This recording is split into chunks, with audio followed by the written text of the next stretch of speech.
हाय, मैं रवि रवि के बिंदास बोल में आपका स्वागत है। बहुत दिनों से दिवान सिंह बिष्ट रामनगर विधायक उनका इंटरव्यू लेने की कोशिशें हो रही थी। आज समय मिल गया है। कई लोगों के सवाल थे और सबसे बड़ी बात यह है कि चुनाव जीतने के बाद ये पहला इंटरव्यू है। उससे पहले हमने इंटरव्यू लिए थे और काफी वायरल हुआ रामनगर के संदर्भ में। सर, सबसे पहले स्वागत है आपका हमारे चैनल में। धन्यवाद। सर, एक चीज ये जाननी है कि एक साल हो गया चुनाव में, चुनाव के बाद अभी तक मंत्री पद विस्तार नहीं हुआ है। लोग ये कहते हैं कि शायद इस बार रामनगर को एक मंत्री मिलने वाला है। तो क्या उम्मीद की जाए कि अगर विस्तार होगा तो मंत्री पद मिलेगा, या कि निराशा है कि यार ये मंत्री क्यों नहीं बन पा रहा हूं? 5 बार आपको टिकट दिया गया, 3 बार आप जीते भी हैं। यानी अगर कहें रामनगर के संदर्भ में, क्योंकि रामनगर एक बहुत मुख्य केंद्र है भाजपा के लिए भी और उत्तराखंड के संदर्भ में भी। मैं धन्यवाद करना चाहता हूं जो लोग इस प्रकार सोचते हैं, लेकिन जहां तक मंत्री पद न मिलने के कारण निराशा, ऐसी कोई बात नहीं है। भारतीय जनता पार्टी ने इतने आगे तक एक साधारण से परिवार से होने के कारण भी 5 बार मुझे टिकट दिया, 3 बार मैं जीता हूं और यहाँ तक भारतीय जनता पार्टी ने ही पहुँचा है। तो ये संगठन का है, सरकार का है कि किसको मंत्री बनाना है, किसको नहीं बनाना है। कई परिस्थितियाँ होती हैं, क्षेत्र का होता है, अन्य कई समस्याएँ होती हैं, जिसके कारण मुझे ऐसा कोई निराशा की बात नहीं है। मैंने कहा नहीं कि मैं एक साधारण से परिवार का, भारतीय जनता पार्टी ने ही मुझे आज इस स्थिति में पहुंचाया है।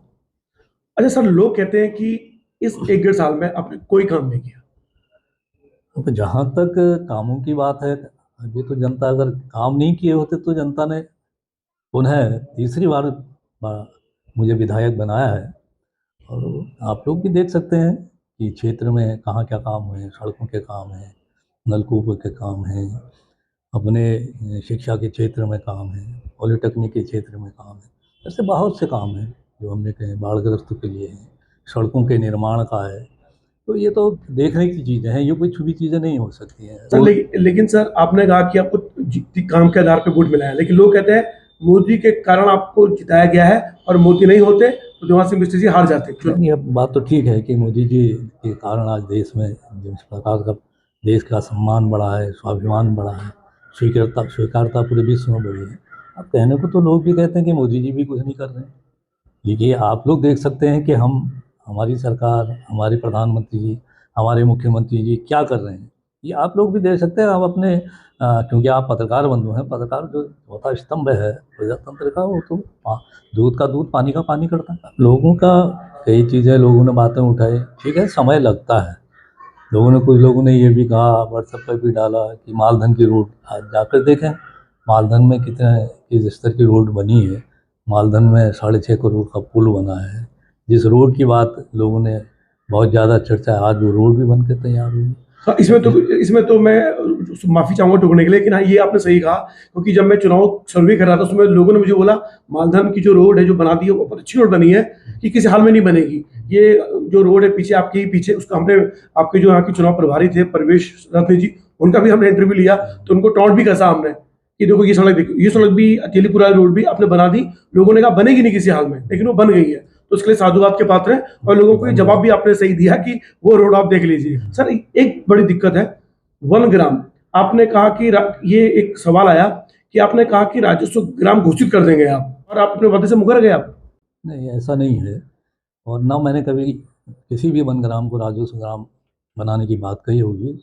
मैंने केवल इतना कहा कि जो अधिकार मिलने चाहिए वो कहीं भी रह रहा है, वन ग्रामों में रह तो रहा है, सालों से रह, उसको सुविधाएं सारी मिलनी चाहिए। शिक्षा की मिलनी चाहिए, पानी की व्यवस्था मिलनी चाहिए, बिजली की व्यवस्था होनी चाहिए, सड़कों की व्यवस्था। ये मैंने ज़रूर कहा है कि हम उसके लिए कोशिश, और हमने करी भी है। कई जगह हमने रोडें बनाई, विद्युतीकरण हमने किया है, पेयजल की लाइनें हमने विधायक निधि से भी दी है। तो इस प्रकार कहीं राजस्व गाँव बनाने की क्यों कह नहीं सकता, पूरे हिंदुस्तान का मामला, पूरे देश का मामला है। तो हाँ, उन गाँवों के लिए ज़रूर हमने कहा था राजस्व गाँव करने, जो टोंगिया गाँव है।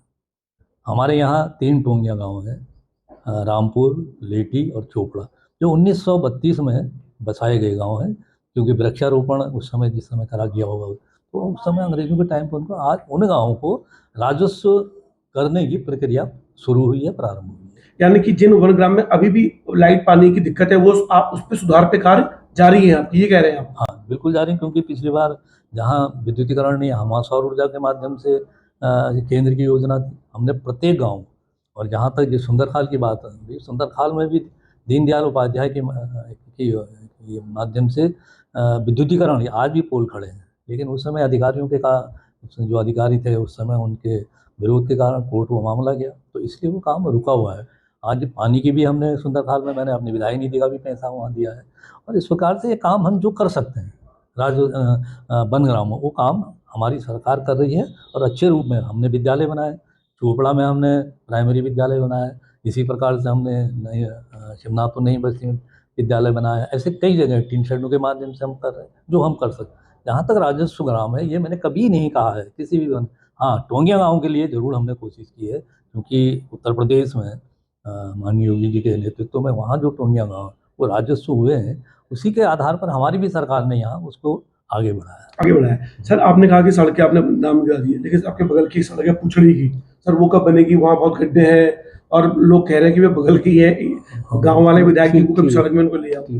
ये पिछली बार भी मैंने वो सड़क दी थी, लेकिन उसका समय पूरा नहीं होने के कारण उसको हमने जो मरम्मत का कार्य हुआ था वो हमने कराया गया था। कुछ दिक्कतें होती हैं, क्योंकि पानी सड़क पर आ जाए तो उससे डामर ख़राब होता है, अगल बगल से साइडें कम हो जाती हैं, उससे कम।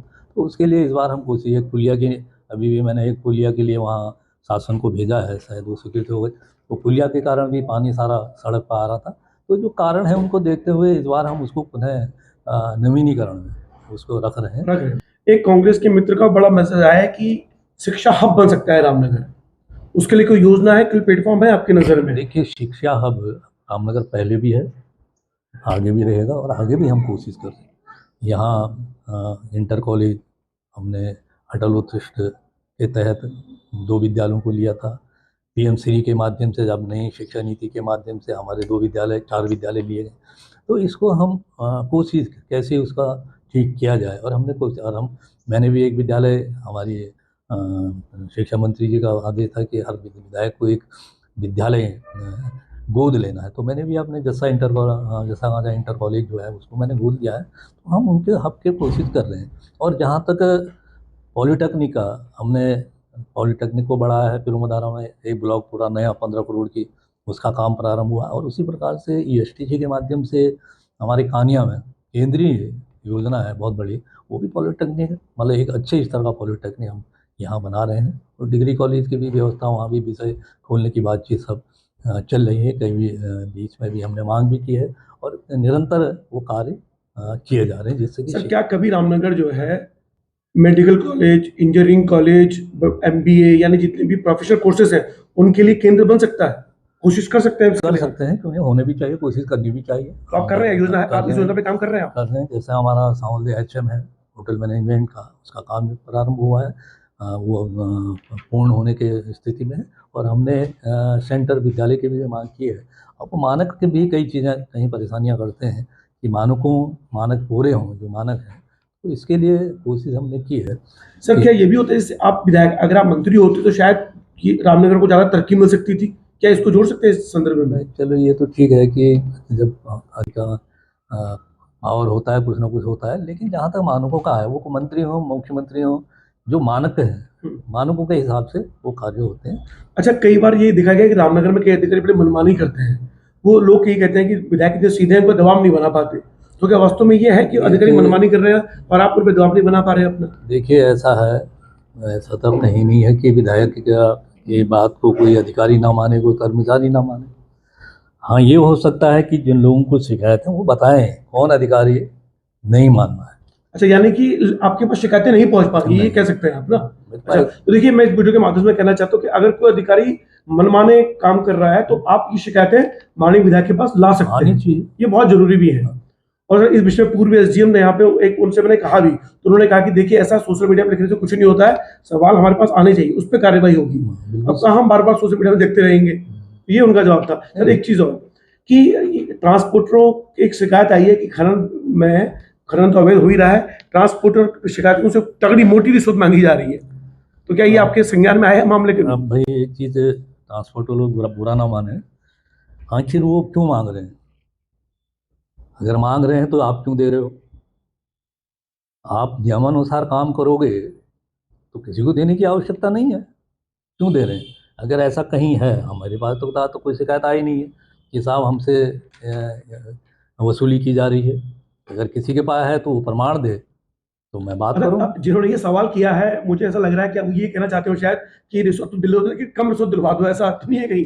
देखिए, ये तो खैर हमारे विधायक नहीं कर सकते। देखिए, इतना तो रिश्वत तो रिश्वत है, ज़्यादा हो कम ये हो। कम हो। अच्छा, एक सवाल आया हमारे रामनगर से ही है, पुचड़ी से ही है, पूर्व बीडीसी का चुनाव लड़ा था उन्होंने कहा आवारा पशु बड़े परेशान कर रहे हैं खेतों में किसानों को, उसके लिए कुछ काम करेंगे आप लोग? देखिए, ऐसा है, आवारा पशु एक बहुत बड़ी समस्या पूरे प्रदेश के लिए हो चुकी है। लेकिन कभी कभी मुझे लगता है आखिर ये पशु किसके हैं? जब तक पशु की उपयोगिता है तब तक हम उसको घर पर रखते हैं। जब उसकी उपयोगिता खत्म हो जाए फिर हम उसको अपने घर से भगा देते हैं। अब आवारा पशु तो वही है ना जिनको हमको छोड़ जिन जिन पशुओं को हमने छोड़ा, मैंने छोड़ा, दूसरे ने छोड़ा, तीसरे ने छोड़ा। पहले तो हम लोगों को कोशिश करनी चाहिए कि हम इस तरह की जो है ये नहीं करना चाहिए। और जहाँ तक सरकार की बात, सरकार कोशिश कर रही है। इस बार भी बजट में प्रावधान बढ़ाया गया है कि ये जो आवारा पशु हैं गौशालों के माध्यम से, गौशाला भी अगर होती उसमें भी बहुत ज़्यादा व्यवस्थाएं करनी पड़ती हैं। तो ये इसीलिए मैं कहना चाहता हूँ कि आवारा पशु हम कह तो देते हैं आवारा पशु, लेकिन आवारा हम ही ने उनको किया है। जब तक उनकी उपयोगिता है तब तक हम उनका उपयोग करते हैं। उपयोगिता खत्म हो जाती तो हम उस घर से भगा देते हैं। तो यही आवारा पशुओं से शुरुआत हमको अपनों से करनी, सरकार करेगी, सरकार कर भी रही है। गौशालों के लिए, उनके व्यवस्थाओं के लिए इस बार बजट में भी बढ़ोतरी की गई है, तो सरकार तो काम कर ही रही है। अच्छा सर, ये एक सवाल आया कि चोरपानी में बड़े वाहन निकल रहे हैं वहाँ पे, और वो भी निकल रहे हैं दिन में भी, जबकि उनकी शिकायत है कि उसको रात को 10 से सुबह 5 बजे तक किया जाए। तो बड़े वाहन चोरपानी जैसे इलाके से क्यों निकल रहे हैं? मेरी समझ में पहले ये बात नहीं आ रही कि चोरपानी में आखिर बड़े इस प्रकार की गाड़ियाँ क्यों जा रही हैं? खनन वहाँ होता नहीं है। आखिर ये ऐसी बड़ी गाड़ियाँ जो हैं ये किस कारण से जा रही हैं? क्या है कि किसी का स्टॉक है, क्या किसी का गोदाम है? तो पहले तो ये जानकारी आनी चाहिए। जैसा पहले भी आपने कहा कि लिखित में आना चाहिए। कोई भी चीज़ होती है उसको लिखित में अधिकारियों को दें। हम अब आजकल सुविधा कहो वैसे अच्छी चीज़ है, हम व्हाट्सएप के माध्यम से भेजते हैं, सोशल मीडिया में कर, आखिर उसको पढ़ते कितने लोग हैं? अब या तो हम कहें कि हमने आपके मोबाइल पर हमने ये व्हाट्सएप भेजा है, आप इसको देख लीजिए। अब मेरे व्हाट्सएप में 3000 से ज़्यादा आते हैं एक दिन में, अब मैं कितनों को देखूँगा? इसी प्रकार से अधिकारियों का भी है। तो अगर किसी को कोई दिक्कत है, मेरी समझ में नहीं आया कि बड़ी गाड़ियाँ वहाँ क्यों चल रही हैं, पहले तो ये जानकारी हो। अगर चल रही हैं जैसा आपने कहा कि व्यवस्था होनी चाहिए कि रात को चलें, तो ये कोशिश हम कर सकते हैं।